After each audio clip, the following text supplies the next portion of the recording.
Hello, everyone. This is Miss T. You won't believe I did a whole entire video and I lost it. And I have been spending the whole day trying to figure out how to get it back or how I'm going to. I don't know. I don't really know how to work any of this. So I'm going to try and redo the video by memory, remembering the things that I was talking about. I hope everyone had a good weekend. Whichever day you went to church, that you celebrated our God, Jesus' resurrection, and gave him God and Jesus praise for giving us a chance to wash away our sins. What I wanted to discuss today, or what I did have to discuss today, was some people. Everyone is not going to. Everybody walks a different path, and everyone is on a different path. So you're not really going to meet a lot of people that are in the same place that you are at the same time. So what happened when I decided that I was going to serve the Lord? Well, let me take you back. I was raised in the church, but unfortunately, my remembrance is of being scared all the time, because whatever you did was a sin and you were going to burn for it. I was basically taught to fear God, fear doing anything bad that would get me in trouble. And so I didn't look at it as a pleasure or, something I wanted to do. I was forced to do it, and I was scared. So, and my mother, unfortunately, was a fanatic. The times that we were in church, it was basically she was putting down the rules. What I couldn't eat at school or somebody else's house, what I couldn't watch on TV, or, things like that. So it wasn't a pleasure to serve the Lord. It was more as a punishment to me. I was told this is what I was supposed to do from my parent, and if I didn't do it, I was going to be in trouble from my parent and God. So that's how I viewed my first encounter serving God. Now, of course, when I was old enough to do what I wanted to, I didn't want to serve God. I had had enough. I was traumatized. My mom had to take me to doctors at a young ages. Like when I was 8, they thought I had an ulcer. It wasn't a good experience, and I know there's a lot of children who probably went through that, especially the children that were in my church. And that's unfortunate, because that's not how that's not how God is at all. When I decided I'm not going to go to church or worship God, of course, when you do it your way, when you're living in a sinful world, things are going to happen to bring you to a point where you don't want to do that. This is not the way you want your life to be, or the path that you want to go down. So the first thing I thought of was like, I'm going to give God a try. You know how that song goes, after you've tried everything else. If we were smart, we would try him first, and there wouldn't be anything else to try. But we always have to, try to get through it ourselves, and then when we get to the final end, or we can't go any further, then we turn to our real help. So when I decided that, I wasn't looking at it as I can't wait. It was back to, I'm not going to be able to do this. I can't do this. I'm not going to be able to say this. I got to keep my mind clear and free of anything that's sinful and, things like that. But basically, you can't live in this world and do that at all. This is a sinful world. What God has told us basically is we all are all sinners and fall short. So what that means is you're never going to not be a sinner. You're not never going to be a sinner who has fallen, who's gotten up and has never fallen again. We are all sinners and fall short. He calls us like he tells us that we're like filthy rags. And so that basically we are embedded in the sin. We're not really worth being saved, but God knew that we couldn't do it by ourselves. So what he did is sent his son Jesus to die on the cross to save us from our sins. And what that means is we have the opportunity to be saved. He didn't come down and die on the cross to wipe away all of our sins forever. And that's not what that means. It means that you have the chance to keep going, to keep trying, to fall and get up again and ask God to be with you this time. And he can heal you from that sin, and then you can keep on to the next. Basically, just to have the opportunity to tell God, I am a lowly life who needs you every step of the way on my path to making it to heaven. And I'm not going to be able to do it without you. I'm not going to be able to do it, period. But you know my heart, and you know that I have tried, and I'm trying, and I'm reading the word, and I'm staying in scripture, and I'm praying, and I'm doing. He sees all that. Because if we make it plain, if we make it clear, God says we can't be saved. We're only saved by grace and mercy. So we are going to be sinful, but as being a sinner, we are asking God to change our ways, to make us better, to help us to do better. And he gives us ways to do that. Like, you can live in the world, not be of the world. If you know there's things that you shouldn't be involved in, you don't have to be involved in those things.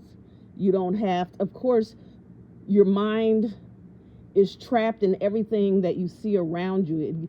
Some things just seep in your head without your knowledge. You could be, if you've ever went to sleep watching TV or listening to music or listening to words, some of that stuff gets in your brain and you don't even know it. There's things that you learn that you don't even know why you know that information. So that's why I'll say the more, whatever you feed your brain the most is what is going to come out. So if you try over and over and ask God to keep me from certain things, keep these lustful things out of my mind, keep the desires of my flesh away from me, help me to trust in you, and he will do it. So I got back into church and started following God. But at first I was trying to do it. I wasn't doing it the right way. I was doing it as I have to follow all these rules. I can't do anything wrong. I have to, and so it wasn't working. I mean, I enjoyed going to church, but it was like I felt like a failure, and like, God, I'm not going to be able to do it. So what God did to me is he removed me from, because sometimes you have to sit alone so you can hear and be clear of what you're listening to or what you're understanding. And he had to take me out of the church building and put me by myself so that he could show me how to serve him. Because it wasn't about rules and laws. Of course, those are there. But if you have a personal relationship with God, you let God come into your life, he shows you how much he cares about you, how much he loves you, and how he is willing to forgive you no matter what. Because, people will say they forgive you, but you can tell by their actions that they're not forgetting, and it's really like not forgiving you at all if they want to remind you or throw it up in your face. But God had to show me what the reasoning was, what the purpose was. And he doesn't say, follow me because you're afraid of being punished, or that you're afraid of dying, or that you're afraid of this and that. Follow me because you love me, and all the rest of that will come back around. So once he started showing me what he can do in my life, it was a whole totally different thing. I didn't look at it like I can't party anymore, I can't drink, I have to abstain from sexual activity, all those things. Because I believe in his word, what he says. When he says these things, he means it. That you shouldn't fornicate, anything, and everybody knows. So I don't have to go over the list or say what he says that we aren't supposed to do. I'm not a saint. I am not above no one. I am a sinner who had asked God to come into her life to make a difference, to change. And in doing that and studying, what I have come to realize is God is really a God of love, and all he is asking us to do is to love one another. Not love one another in the way that we think love is. I'm going to treat you nice if you treat me nice, or I'm gonna do things for you if you do things for me. That's not the kind of love God is talking about. He's really talking about agape love, but the achievement of getting there is almost like you don't understand. I can't understand that type of love. So what I try to do is love them as God has loved me. Love people as God has loved me, but I'm not going to stand there and let someone abuse me or treat me. He doesn't say, he wants you to be abused. He wants people to mistreat you. He still has laws for everybody else around you, and he wants everyone to treat everyone the same way as far as the love thing. So he doesn't want you to, because I used to have a bad time understanding turning the other cheek. If someone hits you, you turn the other cheek. And when you're a child or you take them things. So if somebody slaps me, I'm supposed to give them the other cheek to slap until you really realize what he's not going to tell you to get in harm's way. He's not going to tell you to, let them beat on you because you're a child of God and you're not prone to violence. No, we have to go back to what he says. We are all sinners and fall short. So we're never going to be perfect. We're always going to be angry if someone does something to us. We're always going to be upset about something or dislike something or whatever. We just have to choose how we handle the certain situations that we're in. It makes you, serving God makes you less hyper, less reactive. You have to take time to think before you react. And it just gives you a calmness that that one day this is not going to be how it is. You're not going to have to, the reward is greater than what is going on right now. One day that this will all be over, and the glory is your reward, meaning that the rest of your life you will be living peacefully in glory in heaven with God. No worries, no nothing. You can't even imagine. I don't even remember how it feels like not to feel some type of pain every day or something, or have a headache, just something, just how you used to, like when you were a child, you could just be free and run. You were so energetic and you just could just go out and enjoy life. But as you get older, your body wears down, and so you kind of forget how that felt to be pain free, or sometimes none of us have ever lived in a body that was pain-free. There's a lot of people who were born that way, unfortunately, because of sin. So in order to get through this, you cannot, don't get me wrong, there are people who are just naturally kind-hearted, good people. I believe that.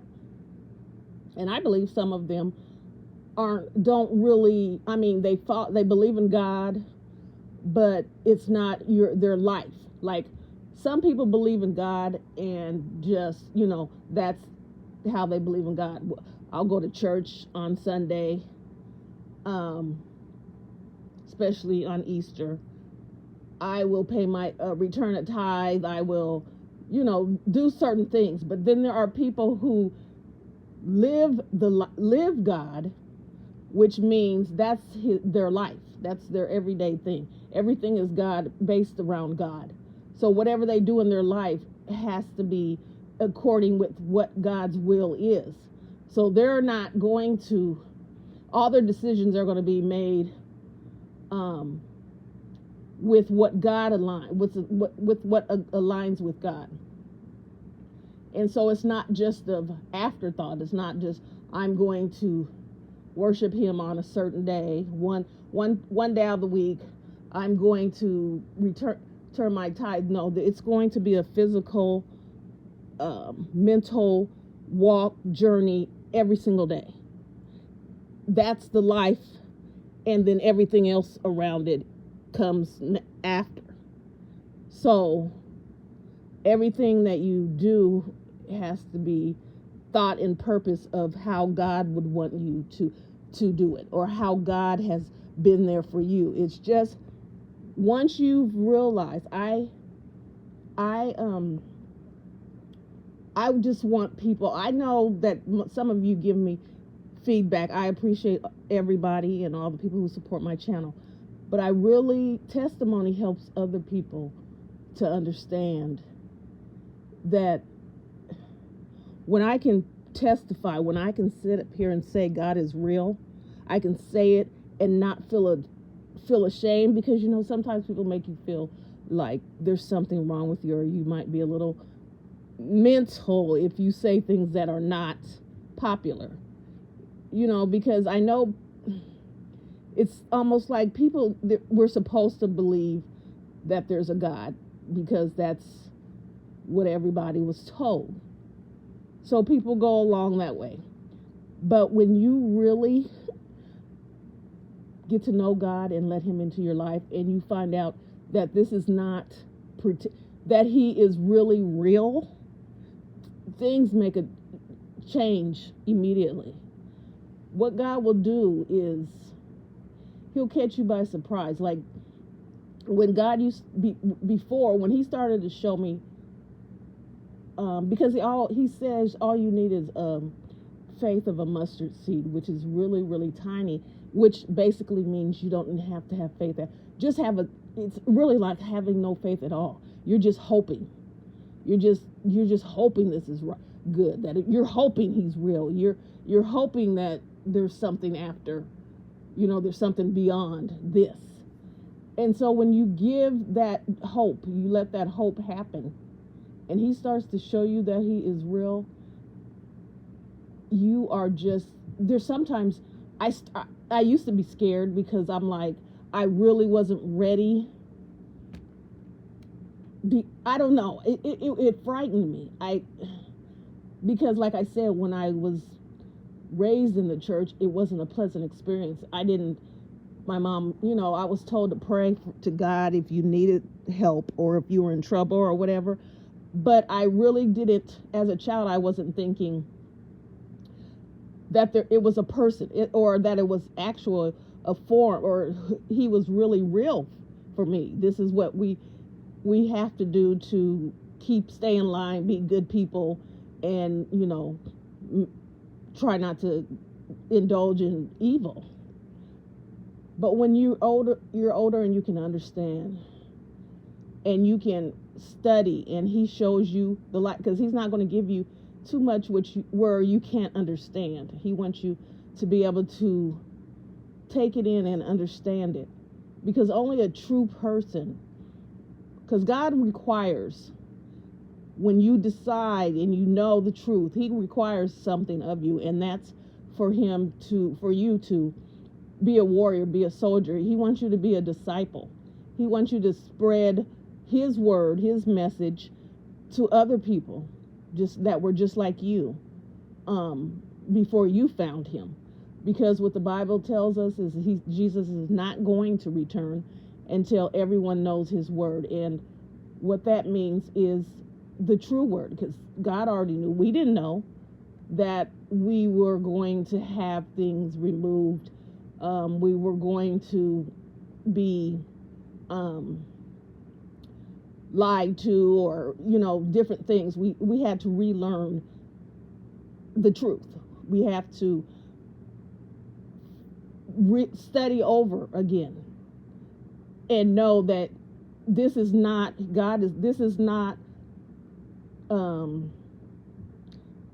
not the best way I could put it is, we don't have to believe the man-made God's word, because they rewrote it and restructured and some of the things that to fit their narrative. And they'll be punished for that, of course. But once you find out that the truth is better and more powerful and more loving and more softer than what we were taught, you're more excited, you're more accepting of following God, because it only makes sense. Sin doesn't make sense at all. Not one bit of it. It doesn't make sense. I have following the case of the little girl, Naziah Harris in Detroit, where her aunt's boyfriend, groomed her and some other kids, and were doing things to her at a young age. I think it started off when she was, 11 or so. Now we all know this is evil. This is, for someone, all sin is bad. Every piece of sin. But for you as a grown adult to harm a child, to take a child's innocence, when a child is a child, that's why they're a child. They're innocent. They're just learning the world. They're supposed to look at adults for protection and believe in what they're telling them. And for you to take a child and manipulate and destroy that pureness inside them for your pleasure, that is the most evilest. You're just plain evil. So he decided that this is his life. He enjoys it, to manipulate young girls, to control women, period, because he had several. But for these babies that he was controlling and manipulating and harming, it was horrible. But because of your lust, your sinful ways, the pact that you had with the devil, that now you're in trouble, because not only were you taking advantage of this child for your own pleasures, you didn't even have enough decency to make sure that nothing harmed her as far as her, becoming with child. And that's what happened to her. But it's her fault. It's her blame. You have to get rid of this because you don't want to be caught. Now, once you've gotten to this point, I guess, since, when you're sinning, you have a reprobate mind. You don't even think logically. You would rather go, we know you're going to go to jail if you get, caught. This baby is found in this predicament and they find out it was you. You're going to go to prison. For how long, we don't know. You don't know. But you decide that you can get rid of this situation and go on with your life and walk free. How do you think that people have digital trail of you with this girl, and everyone who knew, who were grown, and God forgive them and shame on them, because anybody who stands by and watches a child be hurt in any kind of way, I don't know what type of person I would call you. But for you to, and then it's her fault, so she has to be the one punished, and so you take her life, and then you're just going to think you can walk away. You had every arrow, everything since the girl was missed. I'm not going to go back into the, because it makes me mad when I think about, because I think she could have been saved, but because of your sinful ways, now she's gone. And you thought you were going to, somebody was going to come up with the story like she's a child and she decided she didn't want to live at home anymore and she ran away. So now you are going to go to jail for the rest of your natural life. You would rather sit in jail. I just don't get it. How did that make sense? But unfortunately, and I have to say unfortunately, because I don't wish bad on anyone. God's going to be the one who doles out the punishment. He took his own life because he knew that life in prison was not going to be good for him. You took the coward's way out. When if you had left that child, in her situation and thought of a different way, or took her to the whatever lie or deception that you could have came up with, but kept her alive, you wouldn't have been spending you wouldn't have spent the rest of your life in prison. I'm pretty sure that you would have got a lot of time, which you deserve, but you would have been out free, but someday, maybe. But sin makes absolutely no sense. It doesn't have any logic. It doesn't have any understanding. It doesn't have anything that makes sense about it. You do something. I don't understand. People think I'm gonna do stuff, and I'm gonna be able to. I'm going to be the one to get away with it, no matter how many cases there are of men unaliving their wives. The one man believes he is going to get away with it. He doesn't care that the first person they look at is the spouse. He's smarter than the average bear, and he's going to get away with it. I don't know who. You would have to have a reprobate mind. You would have to be just out there in la la land to actually think that this is going to work for you. I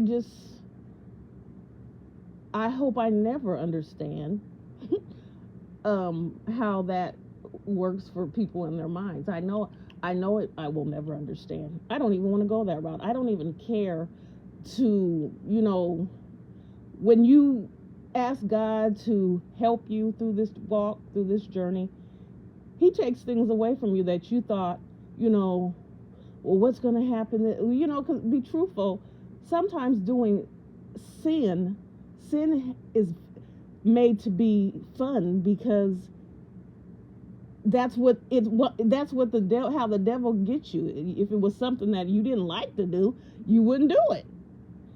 But having fun and partying and being reckless and doing stuff that that's party until 1999, those type of things are fun. We don't think about the consequences. We don't think about what could happen if you get really, you drink way too much and you just get behind your will. People don't think about that. I mean, I'm sure because they wouldn't do it. There's too much to risk. But because we get so wrapped up in the sin itself, we don't even think anything beyond that. Just just in that moment. When you bring God into your life, he gives you more clarity. He gives you things that make you second guess some decisions so that you don't get put in harm's way. You have guardian angels, and if you knew how many times that they intervened into your life and saved you from whatever was out there that you knew nothing about. You know how you can just miss something and you be like, oh, thank you, God. That car would have hit me if I would have been 2 seconds slower or 2 seconds, whatever. But you didn't know that the one down the street just shot a gun in the air, and it was we just don't know. And there's a lot of things out there that are going on, and we're just we're just going through life not really knowing. And that's the love of God.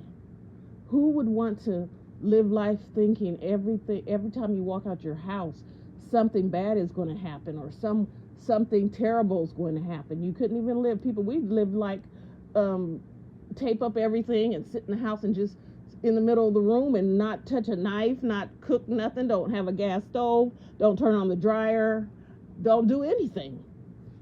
But God allows us to have peace and freedom and love, and he shows you that he cares. It's the little things. Like when I pray about everything, because I know me. I have anxiety, and I will snowball out of control if one little thing goes wrong. But it works for me, because I'm like, I used to think you can't pray for stuff like that, because that's like, it's almost a sin to pray for something as simple as looking for your keys, they've been lost. But understanding that if I have to be somewhere, and I have to be somewhere at a certain time, I can't find them, I'm going to get so hyped up, so out of sorts, that if I do find them and I rush out of here and I try to and then I'm going to speed, then I'm going to get stopped by the police, and then I'm going to be late anyway, and then I'm going to be upset, and then I might yell at the police. See how things just can spiral? I get upset. Why are you stopping me? I did not get in the lane without turning. You're always messing. How it, and it could be true, but see how it spirals. So before I get to that point, I just ask God, please, you know me. This is your child, Miss T, that gets frazzled when things are out of sorts. I need help finding my keys, and I will tell you that sometimes they're sitting right in my lap when I knew they weren't there. And like I said, I used to kind of a couple of times I used to get scared about that. But God has to show you what he says is true. If you do my will, I will always take care of you. I will always show you I'm here.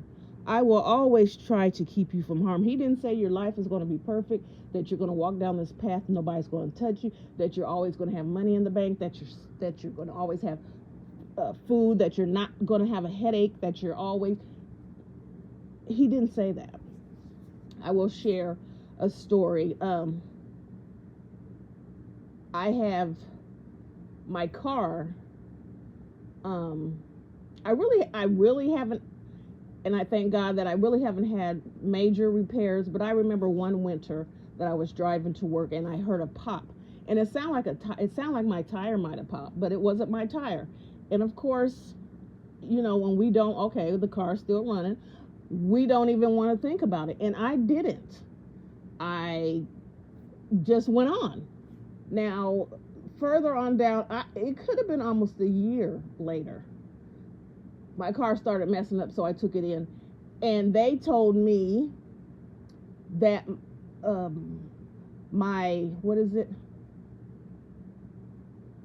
whatever the thing that goes around that makes it move, what is that, the belt? And don't ask me what belt.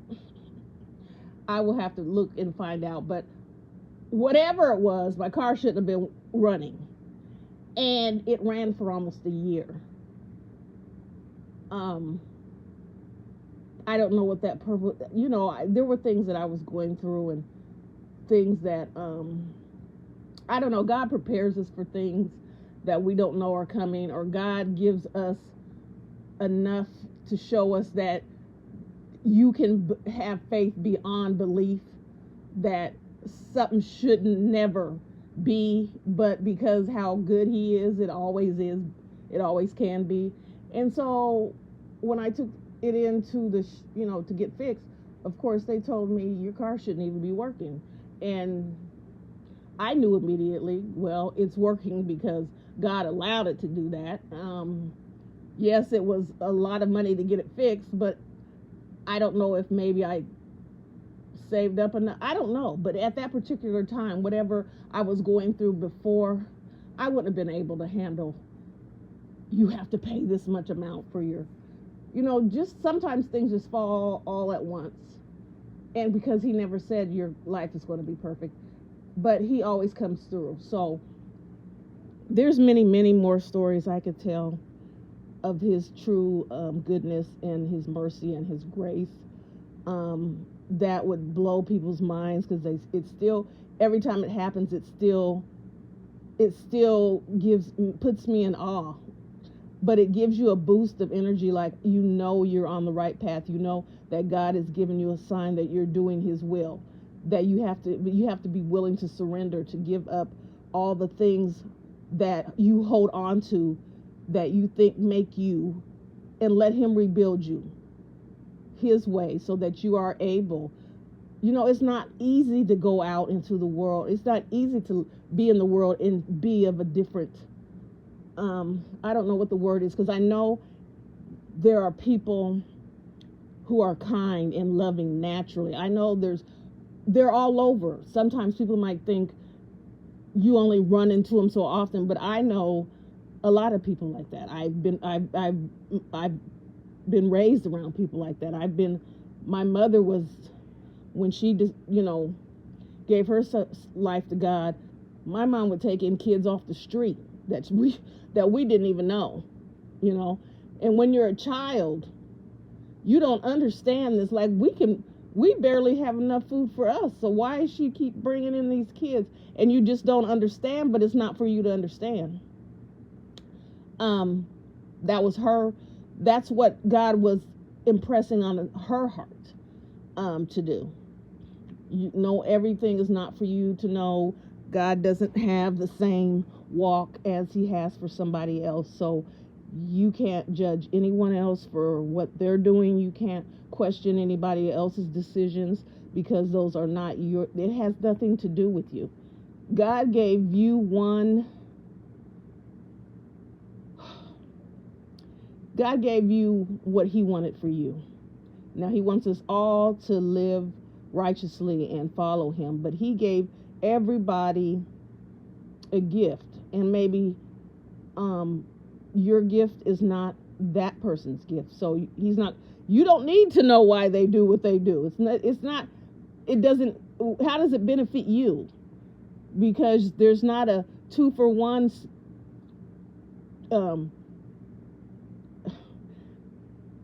coupon that lets you get in heaven with your bestie. So just look at it as if this is your life. Your life is on the line. Nobody else. You can't save your child. You can't save your mother. You can't save your sister. You can't save anybody but yourself. What you can do is help them by bringing them the word, by giving them the light, so that they can get on their path, they can get on their journey, so they can be there with you, but you can't physically take them with you. He says if you love them, treat them as He is asking you to treat them. They're less fortunate than you. Help them. It's kind of hard to think about God when you're hungry, or it's kind of hard to praise or worship God when it's freezing outside and you don't have anywhere to sleep but behind a dumpster in the snow. It's kind of hard to think of blessings when you don't have a pair of shoes and it's cold outside and your feet are bleeding because you're walking in the elements. It's just, but he asks that the people who have been blessed be willing to reach out to those people, because not only will it help them, it will show them that God loves them too, that they're part of God's plan, that they're God's children too. People on the street don't really look for. Now, I will say they will get a meal somewhere, because that's the big, to do in the world is feed the homeless, so they will get a meal. But for someone to actually show compassion and show the love of Jesus Christ to them, they rarely get that. I had a talk with someone. We were talking about, they wanted to understand, communion and the foot washing. I don't know if that's in every religion, where people simulate the Last Supper, where God washed the apostles' feet and humbled himself and washed their feet. Now, I believe, yes, God says, do these things in remembrance of me.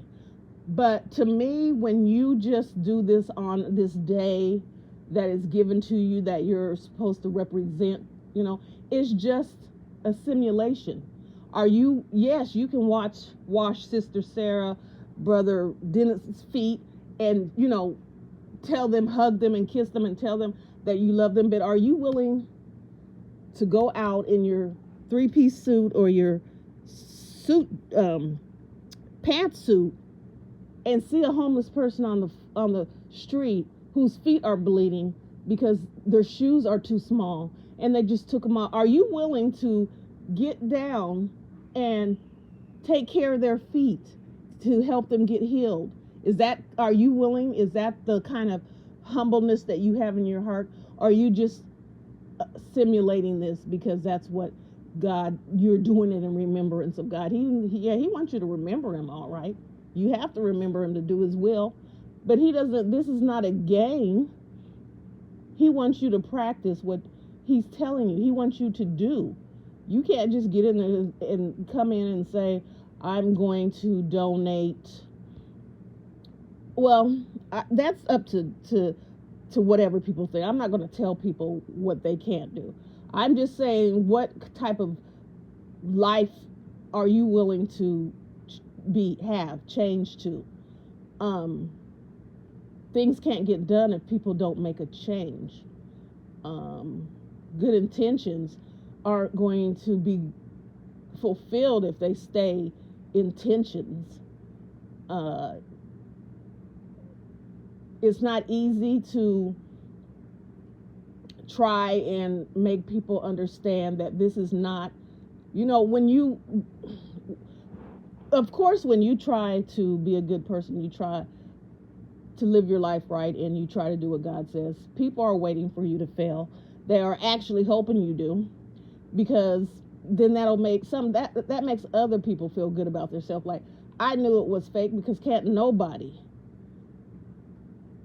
be that nice, or can't nobody care about people like, you know what I'm saying? Because, so what I have to do is, I have never came out here and said, God came into my life, he's changed my life, and I don't do nothing wrong. That's a lie.